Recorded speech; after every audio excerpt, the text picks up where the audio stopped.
Hi friends, welcome back to my channel. So ಇವತ್ತು evening ಬೆಳಗ್ಗೆಯಿಂದ ನಾನು ವ್ಲಾಗ್ನ ಸ್ಟಾರ್ಟ್ ಮಾಡ್ಕೊಂಡಿದ್ದೀನಿ. ಬೆಳಗ್ಗೆ ಇವತ್ತು ಹುಣಸೆಹಣ್ಣು ಚಿತ್ರಾನ್ನ ಮಾಡೋಣ ಅಂದ್ಬಿಟ್ಟು ಹುಣಸೆಹಣ್ಣು ಗೊಜ್ಜು ನಾನು ರೆಡಿ ಮಾಡ್ಕೊಳ್ತಾ ಇದ್ದೀನಿ. ಸೊ ಆ ರೆಸಿಪಿನ ಕೂಡ ಶೇರ್ ಮಾಡ್ತೀನಿ. ಏನಕ್ಕಂದ್ರೆ ನಾನು ಲೆಮನ್ ರೈಸ್ ತೋರಿಸಿದ್ದೀನಿ, ಹುಣಸೆಹಣ್ಣಿಂದು ಟ್ಯಾಮರಿನ್ ರೈಸ್ ತೋರಿಸಿಲ್ಲ. ಸೊ ಹಾಗಾಗಿ ಮೊದಲು ಇವಾಗ ಎಣ್ಣೆ ಹಾಕೊಂಡು ಕಡಲೆ ಬೀಜನ ರೋಸ್ಟ್ ಮಾಡ್ಕೊಂಡು ಪಕ್ಕಕ್ಕೆ ಎತ್ತಿಟ್ಕೋತೀನಿ. ಏನಕ್ಕಂದ್ರೆ ಪ್ರತಿಯೊಂದು ಚಿತ್ರಾನ್ನ ಪುಳಿಯೋಗರೆಗೆ ಹೀಗೆ ಮಾಡ್ಕೋಬೇಕು, ಇಲ್ಲಾಂದ್ರೆ ಸೀದೋಗ್ಬಿಡುತ್ತೆ, ಆಗ ಟೇಸ್ಟ್ ಚೆನ್ನಾಗಿರಲ್ಲ. ಅಂಡ್ ಇವಾಗ ಅದೇ ಎಣ್ಣೆಗೆ ಒಂದ್ ಸ್ವಲ್ಪ ನಾನು ಕಡಲೆಬೇಳೆ ಹಾಗೆ ಸಾಸಿವೆ ಜೀರಿಗೆನ ಹಾಕೊಳ್ತೀನಿ. ಸಾಸಿವೆ ಜೀರಿಗೆ ಎಲ್ಲ ಚಿಟಪಟ ಚಿಟಪಟ ಅಂತ ಅಂದ್ಮೇಲೆ ಸೊ ನೆಕ್ಸ್ಟ್ ಇಂಗ್ರೀಡಿಯೆಂಟ್ಸ್ ನ ಹಾಕೋಬೇಕಾಗುತ್ತೆ. ತುಂಬಾ ಚೆನ್ನಾಗಿರತ್ತೆ ಹುಣಸೆಹಣ್ಣು ಚಿತ್ರಾನ್ನ, ಟ್ರೈ ಮಾಡಿ ನೋಡಿ. ಇವಾಗ ಇದಕ್ಕೆ ಸಿಪ್ಪೆ ಸಮೇತ ನಾನು ಬೆಳ್ಳುಳ್ಳಿನ ಚಚ್ಕೊಂಡು ಹಾಕೊಂಡಿದ್ದೀನಿ. ಹಾಗೆ ಈರುಳ್ಳಿ ಸ್ವಲ್ಪ ಜಾಸ್ತಿ ಹಾಕೊಳ್ತಾ ಇದ್ದೀನಿ. ಒಂದು 3 ಈರುಳ್ಳಿನ ಹಾಕೊಂಡಿದ್ದೀನಿ. ಹಾಗೆ ಖಾರಕ್ಕೆ ಹಸಿರು ಮೆಣಸಿನ್ಕಾಯಿ ಹಾಕೊಂಡಿದ್ದೀನಿ, ಉದ್ದವಾಗಿ ಸೀಳ್ಕೊಂಡು. ಹಾಗೆ ಕರ್ಬೇವಿನ ಸೊಪ್ಪನ್ನ ಹಾಕೊಂಡು ಚೆನ್ನಾಗಿ ಫ್ರೈ ಮಾಡ್ಕೋಬೇಕಾಗತ್ತೆ. ಈರುಳ್ಳಿ ಎಲ್ಲ ಚೆನ್ನಾಗಿ ಸ್ಮ್ಯಾಶ್ ಆಗ್ಬೇಕು. ಇವಾಗ ಅರಿಶಿನ ನೋಡ್ಕೊಂಡು ಹಾಕೋತಾ ಇದ್ದೀನಿ.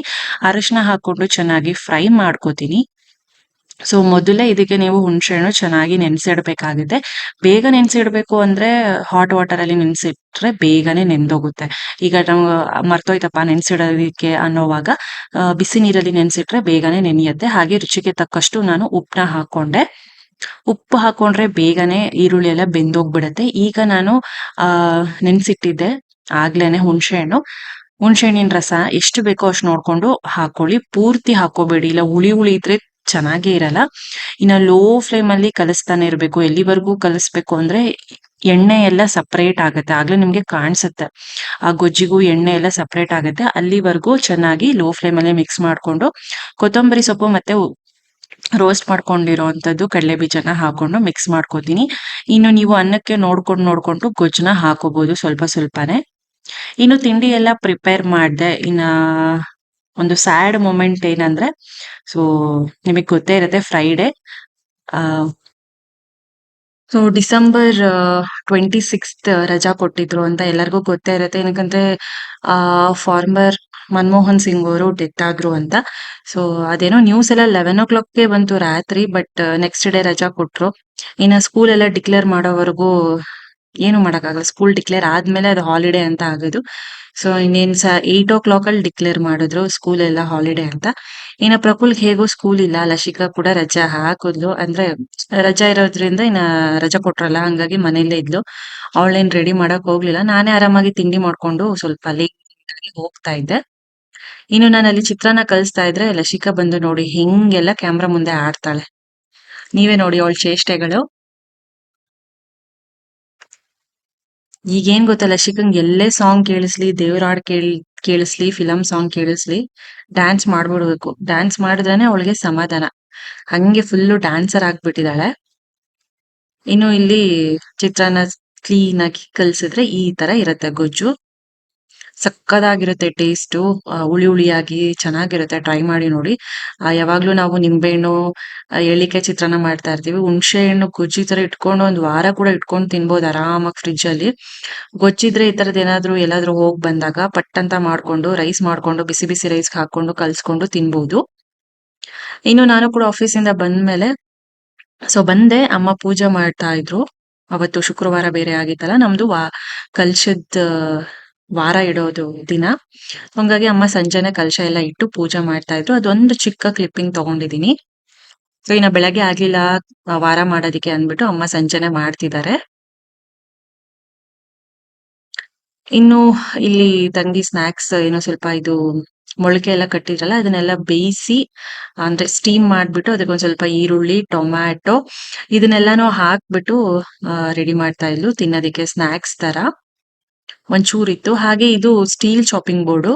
ಈಗ ಎಲ್ಲಾರ್ ಮನೇಲೂ ತುಂಬಾ ಟ್ರೆಂಡಿಂಗ್ ಆಗ್ತಿದೆ. ಏನಕ್ಕಂದ್ರೆ ವುಡ್ದು ನಾವು ಯೂಸ್ ಮಾಡ್ತಾ ಮೊದ್ಲು ಏನಾಗುತ್ತೆ ಅಂದ್ರೆ ಸ್ಟಾರ್ಟಿಂಗ್ ಅಲ್ಲಿ ಚೆನ್ನಾಗಿರುತ್ತೆ. ನೀರ್ ಹೆಂಗಾನ ಬಿದ್ದೇ ಬೀಳುತ್ತೆ ಅದ್ರ ಮೇಲೆ, ಹೆಂಗೋ ಬಿದ್ದೇ ಬೀಳುತ್ತೆ. ನೀರ್ ಬಿದ್ದು ಬಿದ್ದು ಬಿದ್ದು ಬಿದ್ದು ಏನಾಗುತ್ತೆ ಅಂದ್ರೆ ಕಪ್ಪಗಾಗ್ಬಿಡುತ್ತೆ, ಎಲ್ಲ ಫಂಗಸ್ ಆಗುತ್ತೆ. ಅದನ್ನ ತಿನ್ನೋದು ಅಷ್ಟು ಒಳ್ಳೇದಲ್ಲ ಹೆಲ್ತ್‌ಗೆ. ಸೊ ಹಂಗಾಗಿ ಇವಾಗ ಎಲ್ರ ಮನೆಯಲ್ಲೂ ಸ್ಟೀಲ್ ಚಾಪಿಂಗ್ ಬೋರ್ಡ್ ತಗೊಂಡ್ಬಿಟ್ಟಿದ್ದಾರೆ. ಅಬ್ಬಬ್ಬಾ ಅಂದ್ರೆ ಸ್ಕ್ರಾಚಸ್ ಆಗ್ಬೋದು ಅಷ್ಟೇ, ಬಟ್ ಇದ್ರಲ್ಲಿ ತಿಂದ್ರೆ ಒಳ್ಳೆ ಹೆಲ್ತ್. ಯಾವುದೇ ಒಂದು ಬ್ಲಾಕ್ ಕಲರ್ ಫಂಗಸ್ ಆ ತರದ್ದೇನು ಆಗಲ್ಲ. ನಿಮ್ಗೆ ಇದು ಅಮೆಝಾನ್ ಅಲ್ಲಿ ತರಿಸಿರೋದು, ನಿಮ್ಗೆ ಸಿಗ್ಬಹುದು ಅಮೆಝಾನ್ ಅಲ್ಲಿ ಬೇರೆ ಬೇರೆ ಲೆಂತ್ ಸೈಜಸ್ ಎಲ್ಲ ವೇರಿ ಇರುತ್ತೆ. ಇದು ನಮ್ಗೆ ಸಾಕು, ಮೀಡಿಯಂ ಸೈಜ್ ಅಲ್ಲಿ ಇದೆ. ನಮ್ಗೆ ಇಷ್ಟು ಸಾಕಾಗತ್ತೆ. ಒಂದ್ಸಲ ಕ್ಲೀನ್ ಆಗಿ ವಾಶ್ ಮಾಡಿದ್ರೆ ಅದು ಇದೆಲ್ಲ ಹೊರಟೋಗುತ್ತೆ, ಕ್ಲೀನ್ ಆಗ್ಬಿಡತ್ತೆ. ಇದು ಕ್ಲಾಸ್ ಕಿಟ್ ಅಂತ. ಇನ್ನು ಸರಿ ಇವತ್ತೇ ಯೂಸ್ ಮಾಡೋದ್ ಬೇಡ ಅಂದ್ಬಿಟ್ಟು ಬರೀ ನಾನು ಏನೋ ಕೊಬ್ಬರಿ ಕಟ್ ಮಾಡ್ಕೊಳ್ಳೋದಕ್ಕೆ ಮಾತ್ರ ತಗೊಂಡೇನಿ. ಇದು ಎಸಿಬೇಕು, ಜಾಸ್ತಿ ದಿನ ಯೂಸ್ ಮಾಡಿದಷ್ಟು ಚೆನ್ನಾಗಿರಲ್ಲ ಅಲ್ವಾ, ಹಂಗಾಗಿ ಸರಿ ಇವಾಗ ರಾಗಿ ರೊಟ್ಟಿ ಮತ್ತೆ ಕೊಬ್ಬರಿ ಕಾಯಿ ಚಟ್ನಿ ಮಾಡೋಣ ಅಂದ್ಬಿಟ್ಟು ಎಲ್ಲ ಪ್ರಿಪೇರ್ ಮಾಡ್ಕೊತಾ ಇದ್ದೆ. ಇನ್ನು ನಮ್ದು ಆಫೀಸಲ್ಲಿ ಸರ್ ಅಯ್ಯಪ್ಪ ಶಬರಿಮಲೆಗೆ ಹೋಗಿದ್ರು. ಸೊ ಅವ್ರ ಪ್ರಸಾದ ಎಲ್ಲ ತಂದ್ಕೊಟ್ಟಿದ್ರು. ಹಂಗಾಗಿ ಪ್ರಸಾದ ತಿಂದು ವಿಭೂತಿ ಕೊಡ್ತಾರಲ್ಲ ಅಯ್ಯಪ್ಪದು, ಸೊ ಅದನ್ನು ಕೂಡ ಇಟ್ಕೊಂಡೆ. ಸೇಮ್ ಕೇರಳ ಸ್ಟೈಲ್ ತರ ಈ ವಿಭೂತಿನ ಹಿಂಗ್ ಇಟ್ಕೊಂಡ್ರೇನೆ ಅದು ಚಂದ ಕಾಣಿಸುತ್ತೆ. ಇಲ್ಲ ನಾವು ನಾರ್ಮಲ್ ಕುಂಕುಮ ಹಂಗ್ ಇಟ್ಕೊಂಡ್ರೆ ಚಂದ ಕಾಣಲ್ಲ.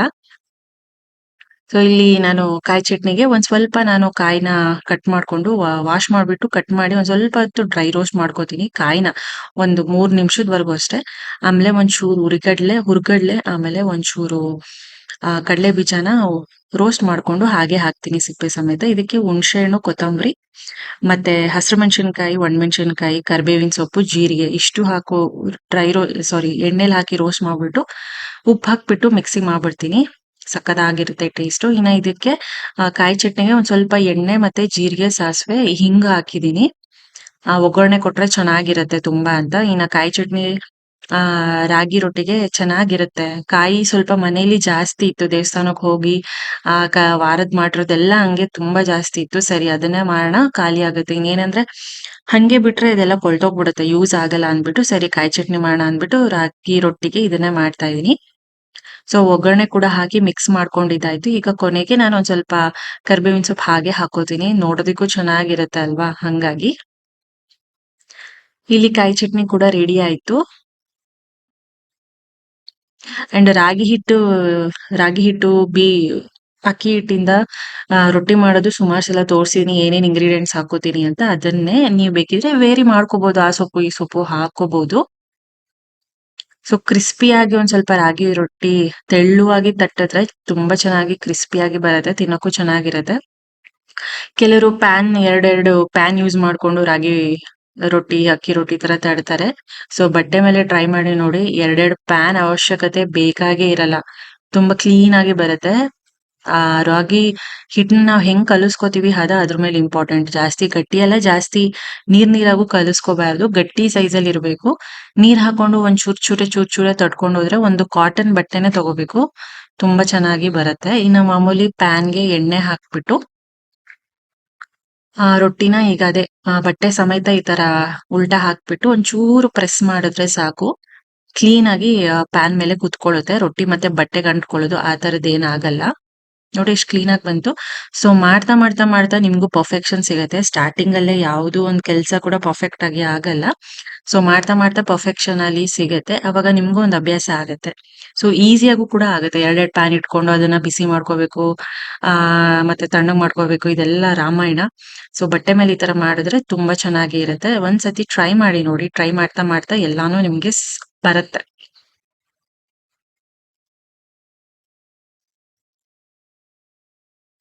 ಇನ್ನೊಂದ್ ಸ್ವಲ್ಪ ಕ್ರಿಸ್ಪಿಯಾಗಿ ರೋಸ್ಟ್ ಮಾಡ್ಕೊಂಡ್ರೆ ಟೇಸ್ಟಿಯಾಗಿ ಕರುಮ್ ಅಂತ ಇರುತ್ತೆ ರಾಗಿ ರೊಟ್ಟಿ. ಇದಕ್ಕೆ ಕಾಯಿ ಚಟ್ನಿ, ಕಡಲೆ ಬೀಜ ಚಟ್ನಿ ಎರಡೂ ಕೂಡ ಸೂಪರ್ ಕಾಂಬಿನೇಷನ್. ಇನ್ನ ಊಟ ಎಲ್ಲ ಆದ್ಮೇಲೆ ಸರಿ ಮೂವಿ ನೋಡೋಣ ಅಂದ್ಬಿಟ್ಟು ಮೂವಿ ನೋಡಕ್ ಹೋಗ್ತಾ ಇದ್ವಿ. ಎಷ್ಟೊಂದೆಲ್ಲ ರಿಲೀಸ್ ಆಗುತ್ತಲ್ಲ ಇವಾಗ OTT ಪ್ಲಾಟ್ಫಾರ್ಮ್ ಅಲ್ಲಿ. ಸೊ ಯಾವ್ದಾದ್ರು ಒಂದ್ ನೋಡೋಣ ಚೆನ್ನಾಗಿರೋದು ಅಂತ ಎಲ್ರೂ ಕೂಡ ಹೋಗ್ತಾ ಇದ್ವಿ. ಸೊ ಯಾವ್ದೋ ಒಂದು ಅರ್ಧ ಸಿನಿಮಾ ನೋಡಿದ್ವಿ, ನಿದ್ದೆ ಬಂದಂಗ್ ಆಗ್ಬಿಡ್ತು. ಸ್ಟ್ರೈನ್ ಆಗಿರುತ್ತಲ್ಲ, ಹಂಗಾಗಿ ಒಂದ್ 10:30 ಮಲ್ಕೊಂಡ್ಬಿಟ್ವಿ. ಇನ್ನ ಬೆಳಗ್ಗೆ ಎದ್ದು ವ್ಲಾಗ್ ನ ಕಂಟಿನ್ಯೂ ಮಾಡ್ತಾ ಇದೀನಿ. ಇದು ಹೊಸ ಚಾಪಿಂಗ್ ಬೋರ್ಡ್ ಅಂತ ಹೇಳದ್ನಲ್ಲ, ಅದ್ರ ಮೇಲೆನೆ ಕಟ್ ಮಾಡ್ತಾ ಇದೀನಿ. ತುಂಬಾ ಚೆನ್ನಾಗಿದೆ. ಆ ಅದಕ್ಕೆ ಒಂದು ಹಿಂದೆ ಕೊಟ್ಟಿದಾರಲ್ಲ, ಅದಕ್ಕೊಂಥರ ಲಾಕ್ ಆದಂಗ ಆಗತ್ತೆ, ಚೆನ್ನಾಗಿದೆ. ಅಂಡ್ ಒಂದ್ ಸ್ವಲ್ಪ ಮೀಡಿಯಂ ಸೈಜ್ ಅಲ್ಲಿ ತಗೊಂಡ್ರೆ ಸಾಕು, ಕ್ಲೀನ್ ಆಗಿ ಕಟ್ ಆಗುತ್ತೆ. ಅಂಡ್ ಆ ನೀರ್ ಕೂಡ ಏನಾದ್ರು ಇದ್ರೆ ಆ ಕಡೆ ಈ ಕಡೆ ಏನು ಹೋಗೋದಿಲ್ಲ, ಮಧ್ಯದಲ್ಲೇ ನಿಂತ್ಕೊಳ್ಳುತ್ತೆ ನೀರು. ತರಕಾರಿ ಎಲ್ಲ ತೊಳ್ದಿರ್ತೀವಲ್ಲ, ನೀರೆಲ್ಲ ಮಧ್ಯದಲ್ಲೇ ಇರುತ್ತೆ. ಆಮೇಲೆ ಬೇಕಿದ್ರೆ ನಾವು ಅದನ್ನ ಎತ್ತಿ ಚೆಲ್ಕೋಬಹುದು, ಏನಾಗಲ್ಲ. ಅಬಾಬಾ ಅಂದ್ರೆ ಅದಕ್ಕೆ ಒಂದು ಸ್ಕ್ರಾಚಸ್ ಆಗುತ್ತೆ ಅಷ್ಟೇ, ಈ ತರ ಫಂಗಸ್ ಆಗೋದು, ಕಪ್ಪಗಾಗೋದು, ತರ ಆ ತರದ್ ಏನೂ ಆಗಲ್ಲ. ಸೊ ನಾನ್ ರೆಕಮೆಂಡ್ ಮಾಡ್ತೀನಿ ಆ ಸ್ಟೀಲ್ ಶಾಪಿಂಗ್ ಬೋರ್ಡ್ ತೊಗೊಳೋದೇ ಬೆಟರ್ ಇವಾಗಿನ ಇದ್ರಲ್ಲಿ. ಸೊ ಫಂಗಸ್ ಆಗಿರೋದು, ತಿನ್ನೋದು ಅದೆಲ್ಲ ಬೇಡ ಅಲ್ವಾ, ಸೊ ಹಾಗಾಗಿ.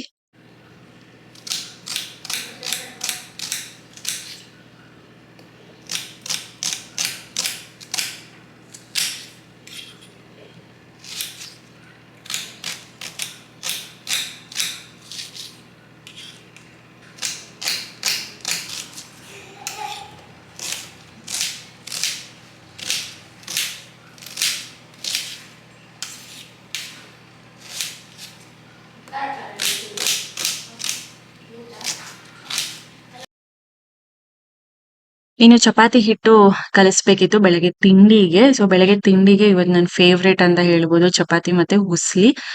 ಹುಸ್ಲಿ ತಂಗಿನೇ ನಾನೇ ಮಾಡ್ತೀನಿ ಅಂತ ಅಂದ್ರು. ಸೊ ಹಾಗಾಗಿ ನಾನು ಚಪಾತಿ ಹಿಟ್ಟು ಮಾಡ್ಬಿಟ್ಟು ಸಾಂಬಾರ್ಗೆ ಬೇರೆದೆಲ್ಲ ನೋಡ್ತಾ ಇದ್ದೆ. ಸಾಂಬಾರ್ ಮಾಡ್ಬಿಡೋಣ ಅಷ್ಟೊತ್ತಿಗೆ ಅಂದ್ಬಿಟ್ಟು ಮೊಸೊಪ್ಪೆಲ್ಲ ರೆಡಿ ಮಾಡ್ಬಿಟ್ಟು ಮೊಸೊಪ್ಪಿಗೆ ಇಟ್ಟಿದ್ದೆ. ಚಪಾತಿ ಹಿಟ್ಟೆಲ್ಲ ಕಲಸಿದ್ರೆ ಹುಸ್ಲಿ ಬೇಗನೆ ಆಗೋಗುತ್ತೆ. ಜಾಸ್ತಿ ಟೈಮ್ ಹಿಡಿಯೋದಿಲ್ಲ. ಸೊ ಯಾವಾಗ್ಲೂ ನಾವು ಮಿಲ್ಲಲ್ಲೇ ತಗೊಂಬರೋದು ಗೋಧಿ ಹಿಟ್ಟು. ಬಟ್ ನಿಜವಾಗ್ಲೂ ಅಂದ್ರೆ ಎಲ್ಲ ಗೋಧಿ ಎಲ್ಲ ಅಲ್ಲೇ ಸಿಗುತ್ತೆ ಮಿಲ್ಲಲ್ಲಿ. ಅಲ್ಲೇ ಸಿಗುತ್ತೆ. ಕ್ಲೀನ್ ಎಲ್ಲ ಮಾಡಿಸ್ಬಿಟ್ಟು ಅಲ್ಲೇ ನಾವು ಮಾಡಿಸ್ಬಿಡ್ತೀವಿ. ಬಟ್ ಹೋಗಕ್ ಟೈಮ್ ಇಲ್ಲ ಅಂದ್ಬಿಟ್ಟು ಫುಲ್ ಖಾಲಿ ಆಗೋಗಿತ್ತು. ಹಂಗಾಗಿ ಆಶೀರ್ವಾದ್ ಒಂದೇ 1 ಕೆಜಿ ತಗೊಂಬರ್ತೀನಿ ಅಷ್ಟೇ. ಜಾಸ್ತಿ ಏನೇನೋ ಮೈದಾನು ಹಾಕಿರ್ತಾರೆ, ಕೆಲವೊಂದ್ ಬೇರೆ ಬೇರೆದೆಲ್ಲ ಹಾಕಿರ್ತಾರೆ. ಸೊ ಹಾಗಾಗಿ ಸಾಕಷ್ಟು ಅವಾಯ್ಡ್ ಮಾಡ್ತೀವಿ. ಎಮರ್ಜೆನ್ಸಿಗೆ ಬೇಕು ಅಂದಾಗ ಮಾತ್ರನೇ 1 ಕೆಜಿ ತರಿಸ್ಕೊತೀವಿ ಅಷ್ಟೇ. ಇಲ್ಲಾಂದ್ರೆ ಯೂಶುವಲಿ ಮಿಲ್ಲಿಗೆ ಹೋಗ್ಬಿಟ್ಟು ಅಲ್ಲೇ ಸಿಗುತ್ತೆ ನಮ್ಮ ಮನೆ ಹತ್ರ. ರಾಗಿ, ಗೋಧಿ ಎಲ್ಲಾನು ಸಿಗುತ್ತೆ. ಅಲ್ಲೇ ಹೋಗ್ಬಿಟ್ಟು ಕ್ಲೀನ್ ಮಾಡಿಸ್ಬಿಟ್ಟು, ಅಲ್ಲೇ ಮಿಲ್ ಮಾಡಿಸ್ಬಿಟ್ಟು, ಅಲ್ಲೇ ಪುಡಿ ಮಾಡಿಸ್ಕೊಂಡ್ ಬಂದ್ಬಿಡ್ತೀವಿ. ಇನ್ನು ನೋಡಿ ತಿಂಡಿಗೆ ಸ್ವಲ್ಪ ಸೆಮಿ ಗ್ರೇವಿ ತರ ಅವರೆಕಾಳು ಉಸ್ಲಿ ಮಾಡಿರೋದು. ಸೊ ವೆದರ್ ಬೇರೆ ತುಂಬಾ ಚಿಲ್ ಆಗಿತ್ತು. ಸೊ ಅದಕ್ಕೂ ಬಿಸಿ ಬಿಸಿ ಚಪಾತಿ, ಬಿಸಿ ಬಿಸಿ ಅವರೆಕಾಳ್ ಉಸ್ಲಿಗೂ ಸಕ್ಕತ್ತಾಗಿತ್ತು. ಸಖತ್ ಎಂಜಾಯ್ ಮಾಡ್ಕೊಂಡ್ ತಿಂದೆ. ಅಂದ್ರೆ ವೆದರ್ ಕೂಡ ಹಾಗೆ ಇರ್ಬೇಕು. ಅವಾಗ ನಮ್ಗೆ ತಿನ್ನೋದೊಂದ್ ಏನಾದ್ರು ಇರುತ್ತೆ. ಈಗ ನಮ್ಗೆ ಸಮ್ಮರ್ ಇದ್ದಾಗ ಜಾಸ್ತಿ ಬಿಸಿ ಬಿಸಿ ತಿನ್ಬೇಕು ಅಂತ ಅನ್ಸಲ್ಲ. ತಣ್ಣಗಿರೋದ್ ತಿನ್ಬೇಕು ಅನ್ಸುತ್ತೆ. ಹಾಗೆ ಚಳಿ ಇದ್ದಾಗ ಈ ತರ ಖಾರ ಬಿಸಿ ಬಿಸಿ ತಿನ್ಬೇಕು. ಸೊ ಅದು ಅವಾಗ್ಲೇ ಮಜಾ. ವೆದರ್ ತಕ್ಕನಂಗ್ ಫುಡ್ ತಿಂದ್ರೆ ಅದ್ರ ಮಜಾನೇ ಬೇರೆ ತರ ಇರುತ್ತೆ. ಅಪೋಸಿಟ್ ಆಗಿ ವೆದರ್ ಅಪೋಸಿಟ್ ಆಗಿ ನಾವು ಫುಡ್ ತಿಂದ್ರೆ ಸಖತ್ತಾಗಿರುತ್ತೆ ಅಲ್ವಾ? ನಿಮ್ಗೂ ಇದು ಗೊತ್ತಿರುತ್ತೆ. ಬಿಸಿ ಬಿಸಿ ತಿಂತಾ ಇರ್ಬೇಕು ಚಳಿಲಿ. ಅದೊಂಥರ ಮಜಾ ಸಿಗುತ್ತೆ. ಇನ್ನು ಆಫೀಸಿಂದ ಬಂದ್ಮೇಲೆ ಮತ್ತೆ ಅದೇ ರೊಟೀನ್. ಎಲ್ಲ ಅಡಿಗೆ ಮಾಡು, ಇದನ್ ಮಾಡು ಅಂತ. ದೋಸೆ ಹಿಟ್ಟು ದೋಸೆ ಮಾಡ್ಬೇಕು ಅಂತ ದೋಸೆಗೆ ಎಲ್ಲ ನೆನ್ಸಿದ್ದೆ. ಬೆಳಗ್ಗೆನೆ ನೆನ್ಸಿಟ್ಬಿಟ್ಟು ಹೋಗಿದ್ದೆ. ಸೊ ಅದ್ರದ್ದು ರುಬ್ತಾ ಇದೀನಿ. ಸೊ ರುಬ್ಬಿಟ್ರೆ ಅದೊಂದ್ ಕೆಲ್ಸ ಆಗೋಗುತ್ತೆ. ಬೆಳಗ್ಗೆಯಿಂದ ನೆನ್ಸಿದ್ನಲ್ಲ, ಚೆನ್ನಾಗಿ ಫರ್ಮೆಂಟೇಶನ್ ಆಗುತ್ತೆ ರಾತ್ರಿ ಎಲ್ಲ. ಚೆನ್ನಾಗಿ ನೆನ್ಸಿದಷ್ಟು ಚೆನ್ನಾಗಿ ಉಬ್ಬುತ್ತೆ, ಚೆನ್ನಾಗಿ ಟೇಸ್ಟ್ ಕೂಡ ಇರುತ್ತೆ. ಸೊ ಇವತ್ತಿನ ವ್ಲಾಗ್ ಇಷ್ಟೇ ಆಗಿರುತ್ತೆ. ಒಂದು ಸಿಂಪಲ್ ರೊಟೀನ್ ವ್ಲಾಗ್ ಅಷ್ಟೇ. ಅಂಡ್ ಹಾಗೆ ಒಂದು ರೆಸಿಪಿನ ಕೂಡ ನಾನ್ ನಿಮ್ಗೆ ತೋರಿಸಿದೀನಿ. ಹುಣಸೆ ಹಣ್ಣ್ ಚಿತ್ರಾನ್ನ ಟ್ರೈ ಮಾಡಿ ನೋಡಿ. ಸೊ ಇಷ್ಟ ಆದ್ರೆ please like, share, comment and subscribe. ಮತ್ತೆ ಸಿಗೋಣ. Bye bye.